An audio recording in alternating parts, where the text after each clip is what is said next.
প্রতিদিনই মাছ মাংস খাওয়া হয়, তবে আজকে আমরা যেই রেসিপিটা নিয়ে আসছি আপনাদের কাছে সেটি হচ্ছে বাহারি পদের ভর্তা এবং চালতা দিয়ে ডাল। চলুন কিভাবে রান্না করব দেখে আসি।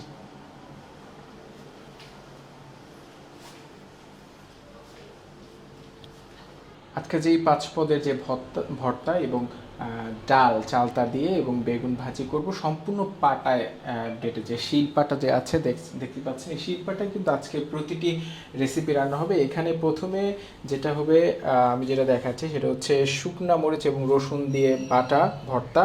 এখানে হচ্ছে শুটকির জন্য আমরা নিয়েছি এখানে পেঁয়াজ রসুন এবং শুকনা মরিচ। এখানে বাদাম ভর্তা হবে। আর যেটা শুটকি বললাম আর কি, সেই শুটকির জন্যই কিন্তু ওই উপকরণগুলো প্রয়োজন। এখানে ডাল বাগার দেওয়ার জন্য আমরা পেঁয়াজ এবং রসুন কুচি এবং মরিচ রেখেছি। আর এটা হচ্ছে আলু ভর্তা করবে একটু অন্য স্টাইলে, সেটা হচ্ছে ভেজে। এবং এখানে ধনেপাতা এবং ধনেপাতা ভর্তা হবে রসুন দিয়ে। আর এখানে হচ্ছে ডাল, এই ডালটা আমরা যে চালতা দিয়ে রান্না করব সেজন্য এই চালতা রেখেছি এখানে স্লাইস করে। আর এখানে হচ্ছে বেগুন আর এখানে ভাজি করব। চলুন রান্নায় চলে যাই। আজকে যে 5 থেকে 6 রকমের যে ভর্তা করব সেই ভর্তার জন্য প্রথম যে উপকরণটি গুরুত্বপূর্ণ সেটা হচ্ছে শুকনো মরিচ। প্রথমে টেলে নিব।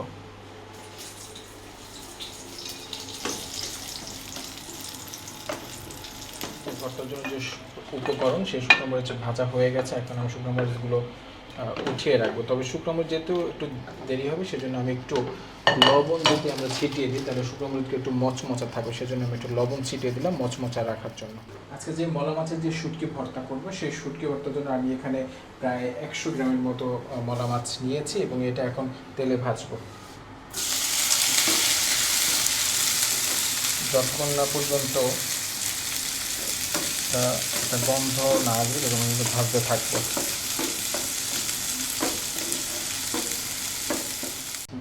আমার শুটকি ভাজা হয়ে গেছে, আমি একটা আলাদা পাত্রে এটা রাখবো।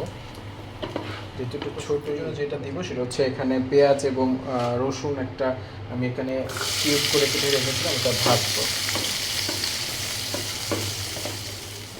শুটকির জন্য যেই পেঁয়াজ এবং আমরা যেই রসুন ভাজতেছিলাম সেটাও হয়ে গেছে। এখন এটা উপরে দিয়ে দিব। হয়ে গেছে, বন্ধ করো না।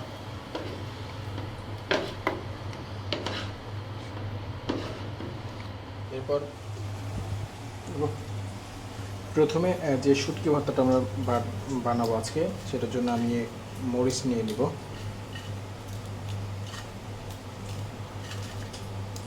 ঝাল আপনি আপনার পরিমাণ মতো খেতে পারেন, যতটুকু দরকার হয় আর কি। আমরা আমাদের একটু যেহেতু শুটকি ভর্তা একটু ঝাল ঝাল হলে আসলে ভালো লাগে, এই জন্য আমি এটা দিব। লবণ দিয়ে আমি এটা বেটে নেব। পাটায় আমরা ছোট সময় খেয়েছি, যখন আমার মা যখন করতো তখন আমরা পাটা আসলে চলে গেছে। এখন ব্লেন্ডার হওয়ার কারণে এগুলো নাই, এখন পাটা আমি সেজন্য একটু পাটায় যদি বাটি তাহলে ভালো লাগবে। এরপর আমি এই শুটকি যে আমরা ভেজে রেখেছিলাম শুটকি এবং ওইটা দিয়ে দিব এবং বাটবো। আমার শুটকি বাটাটা হয়ে গেছে, আমি এখন তুলে ফেলব। একটু বাটায় শুটকি বাটা তো আপনার ধনে পাতা অ্যাড করে দিলাম।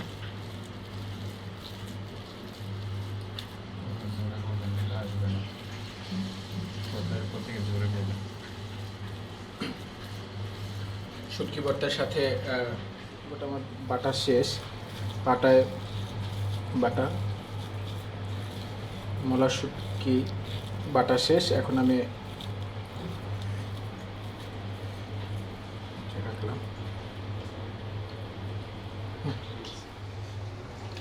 শুটকি ভর্তা শেষ, এখন হচ্ছে আলু ভর্তাটা বানাবো। প্রথমে আলু ভর্তা আমি যে এখানে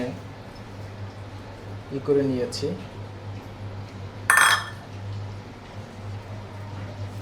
এটা এমনি ডলা দিলে হয়ে যাবে।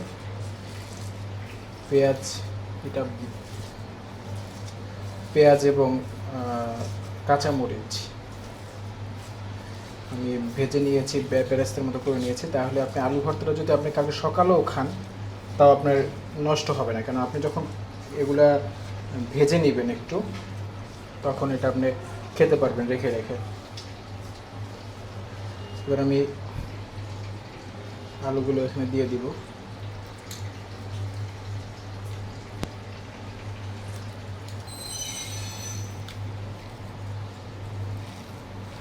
করে নিলাম। এখন আলু ম্যাশ যেটা হয়ে গেছে, এখানে একটু ধনেপাতা দিব, আর হচ্ছে আপনি সরিষার তেল দিব। সরিষার তেলটা যদি দেন তাহলে ভর্তাটার একটু অন্যরকম একটা সুন্দর ফ্লেভার আসবে। আলু ভর্তা হয়ে গেছে।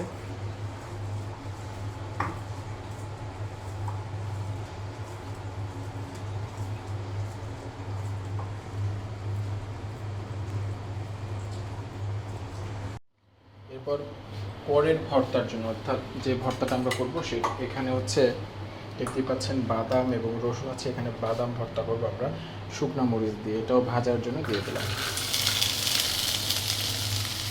আমাদের তো মানুষ অল্প অল্প দিয়েছে বাদাম। আমরা যেই বাদাম যে ভর্তার জন্য যে বাদাম, সে বাদাম ভাজা হয়ে গেছে, আমি এখন তুলে ফেলবো। এরপরই যে আমাদের শুটকি ভর্তা এবং আলু ভর্তা হয়ে গেছে, এখন আমরা পাটায় বাদাম ভর্তাই করবো। এই যে বাদাম ভাজা আছে আর রসুন এক কোয়া রসুন দিয়েছি, এটা আমি এখন বাটবো। একটু হালকা দিব।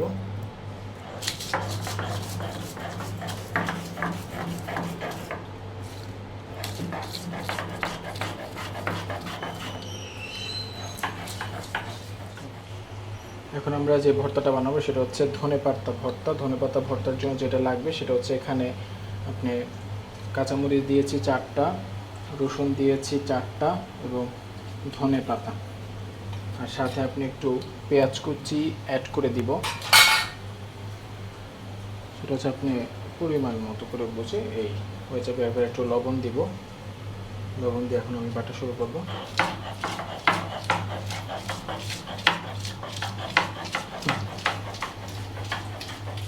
আমাদের শেষ যে ভর্তাটা সেটা হচ্ছে রসুন, এবং এখানে আমরা কোনো পেঁয়াজ ইউজ করব না, রসুন এবং মরিচ এটা যদি দেন, এটা দিয়ে আপনি অনেক ভাত খেতে পারবেন। রসুনটা একটু কাঁচা দিতে হবে।